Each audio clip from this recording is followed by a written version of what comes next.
할렐루야. 한 주간 안녕하셨습니까? 여러 어려운 상황 가운데서도 지켜주시고 인도해 주신 하나님께 감사드립니다. 이 시간 비록 비대면으로 예배드리지만 마음을 다하여 하나님께 감사 예배드리는 여러분 가정 위에 주님의 은총이 가득하시기를 간절히 축원드립니다. 사람은 누구나 자기의 생각과 관점이 존중받는 것을 좋아하고 원합니다. 그런데 가끔 자기의 생각과 주장이 사람들 앞에서 무너지는 경험을 할 때가 있습니다. 그것은 매우 자존심 상하고 고통스러운 경험입니다. 그래서 인정하기보다는 고집을 부리며 끝까지 자기의 생각과 주장을 고수하기도 합니다. 그러나 중요한 것은 사람의 성장과 성숙은 지금까지 자신이 가지고 있던 그 기존의 사고가 무너질 때 나타난다는 연구 결과가 있습니다. 다시 말해 자기의 생각과 신념과 관점이 부족했다는 것을 인정하는 것이 자존심 상하고 때로는 초라해지는 것 같아도 그것을 인정할 때 그 사람은 한층 더 성숙한 자로 성장하며 더 나아가 존경을 받게 된다는 것입니다. 미국의 전 대통령 오바마에게 매우 큰 영향을 끼친 랄프 월도 에머슨이라는 철학자가 있습니다. 그는 세상의 중심에 너 홀로 서라 라고 하는 책을 통해서 자기의 생각과 관점이 무너지는 것이 죽는 것처럼 싫은 사람들에게 매우 이례적인 말을 했습니다. 세상을 안다고 자부하는 사람의 또 다른 골칫거리는 바로 일관성입니다. 이 일관성은 과거에 자신이 행한 말이나 행동에 대한 승산입니다.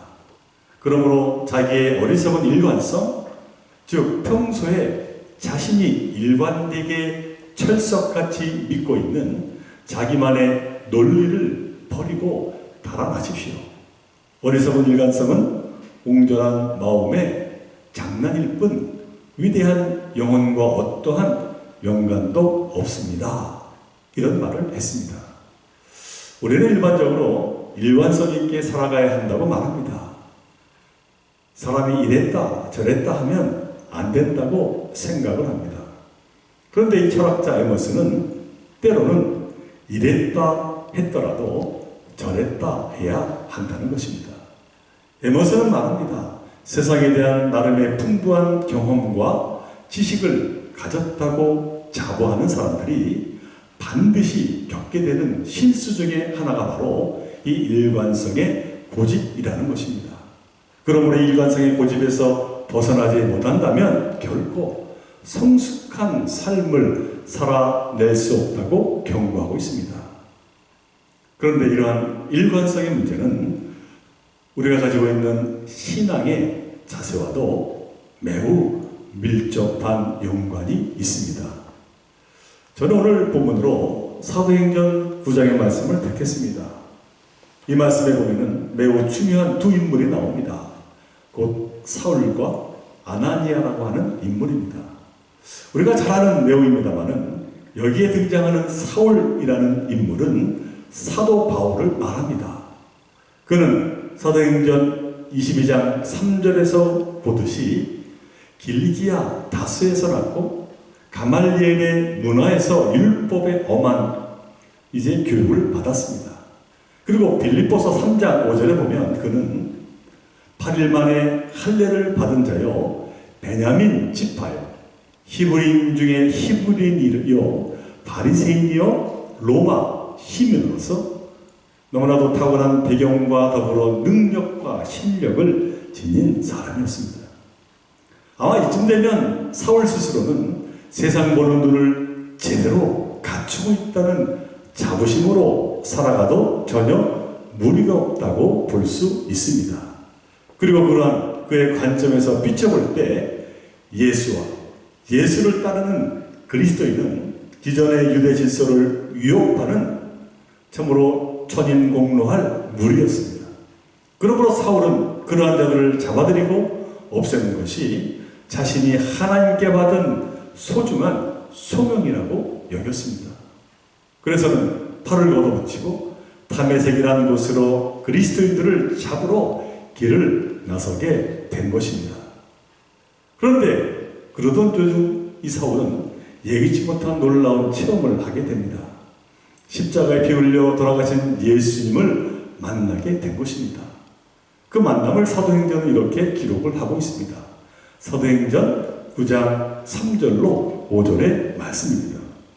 사울이 길을 가다가 다메섹에 가까이 이르더니 호련히 하늘로부터 빛이 그를 들러 비추는지라. 땅에 엎드러져 들음에 소리가 있어 이르시되 사울아 사울아 네가 어찌하여 나를 박해하느냐 하시거늘 대답하되 주여 누구시니까 이르시되 나는 네가 박해하는 예수라. 사울은 예수님과 극적인 만남을 갖게 된 것입니다. 그래서는 사울은 충격적인 상태에 놓이게 됩니다.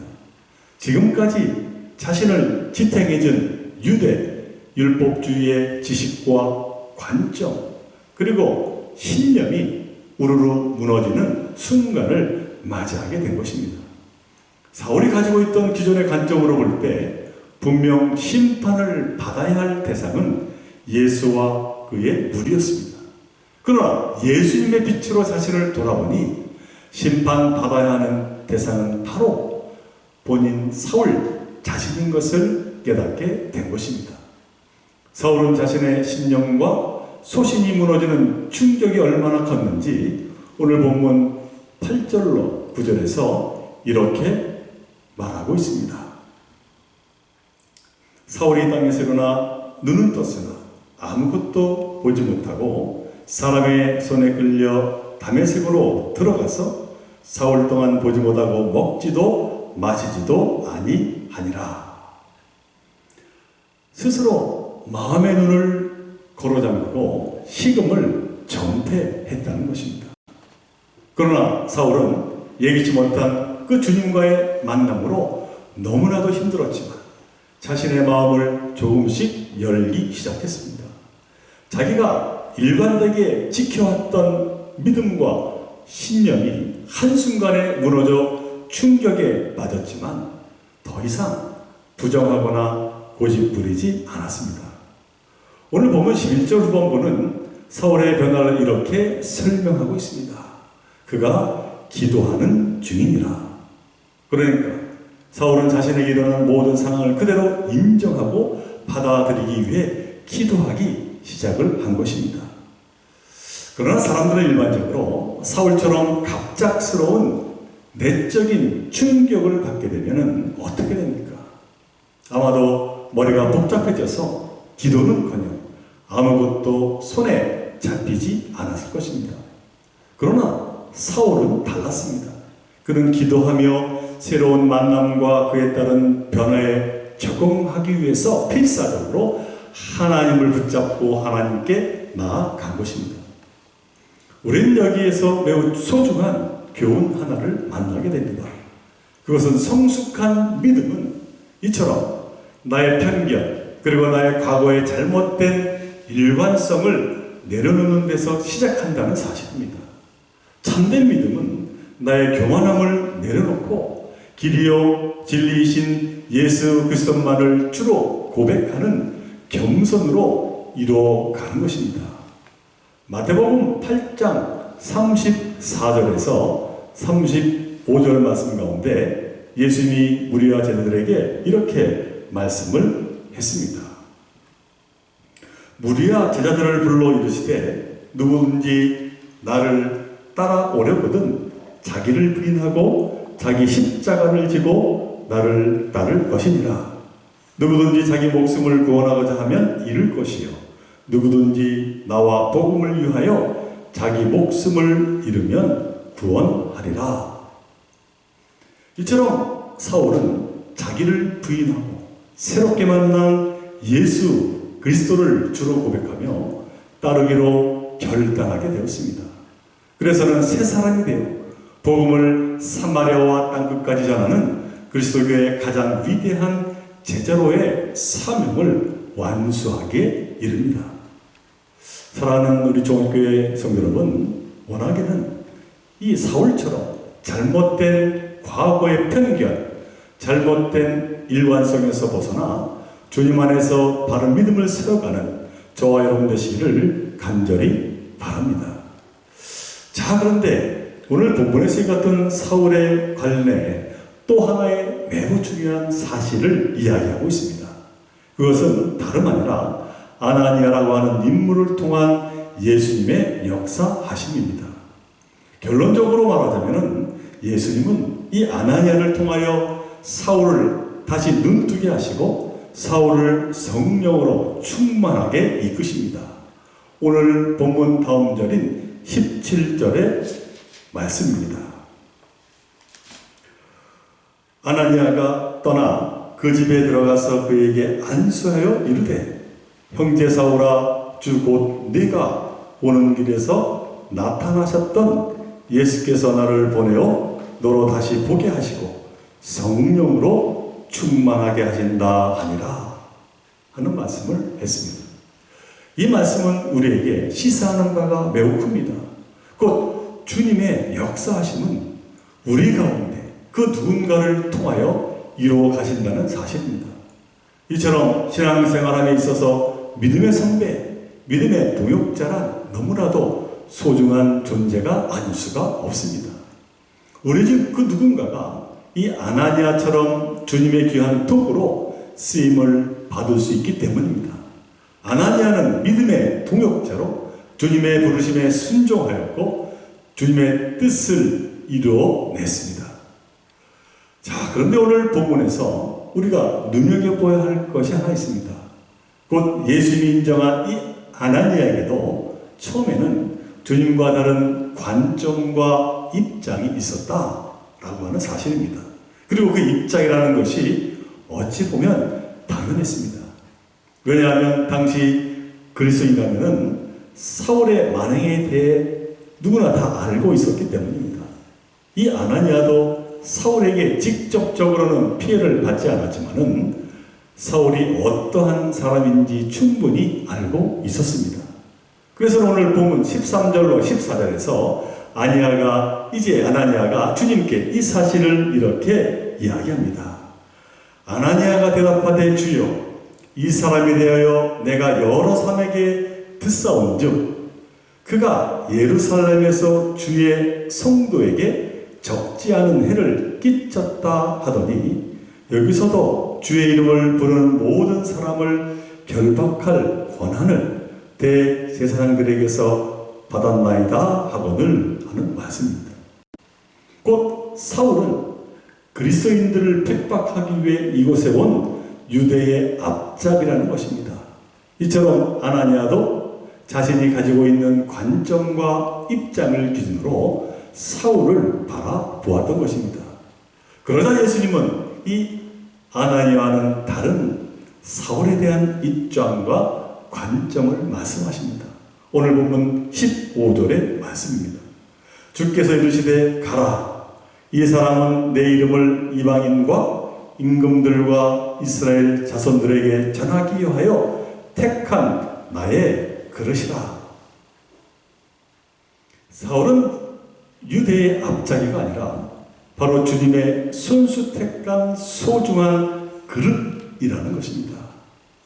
자, 우리는 여기서 주님과 아나니아 사이에 각각 다른 생각과 입장 그리고 관점을 들여다보게 됩니다. 아나니아의 사울을 향한 관점과 입장은 어떠합니까? 아나니아는 지난 과거를 통해 사울에 대한 초점을 맞추었습니다. 그 결과 이 아나니아의 입장은 당연히 사울에 대해 부정적입니다. 그러나 예수님이 가지신 관점은 어떠했습니까? 예수님은 지난 과거가 아닌 미래를 내다보며 사울에 대한 초점을 맞춰 주셨습니다. 예수님과 아나니아가 본 사울은 같은 사울인데 전혀 다른 사울을 보고 평가하고 있는 겁니다. 사랑하는 좋은교회 성도 여러분, 예수 그리스도의 참된 제자는 어떠한 자세로 살아가는 자들입니까? 어떠한 관점과 신념을 가지고 있어야 합니까? 예수님은 과거의 관점과 입장에 집착하지 말고 미래를 내다보며 현재의 초점을 맞추라 말씀하십니다. 그러니까 그리스도인이란 과거에 대한 집착, 그 편협한 일관성에 매여 살아가는 자가 아니라 주님의 말씀에 따라 자신의 관점과 입장을 언제나 새롭게 만들어가는 자라는 것입니다. 그러므로 바라기는 오늘 말씀에 나오는 사울, 곧 훗날 사도 바울처럼 그리고 아나니아처럼 편견으로 집착했던 옛것을 벗어버리고 주님의 말씀에 따라서 이제 변화에 주저하지 않는, 그래서 새로운 믿음의 삶을 살아가시기를 간절히 바랍니다. 사도 바울은 새롭게 거듭난 후에 에베소서 4장 22절로 24절에서 우리에게 말씀하십니다. 너희는 유혹의 욕심을 따라 썩어져가는 구습을 따르는 옛사람을 벗어버리고 오직 너희의 심령이 새롭게 되어 하나님을 따라 의와 진리의 거룩함으로 지으심을 받은 새 사람을 입으라. 이 말씀처럼 예수 그리스도 안에서 옛사람을 씻어버리고 새 사람을 입는 저와 여러분 모두가 되시기를 주님의 이름으로 간절히 축원을 드립니다.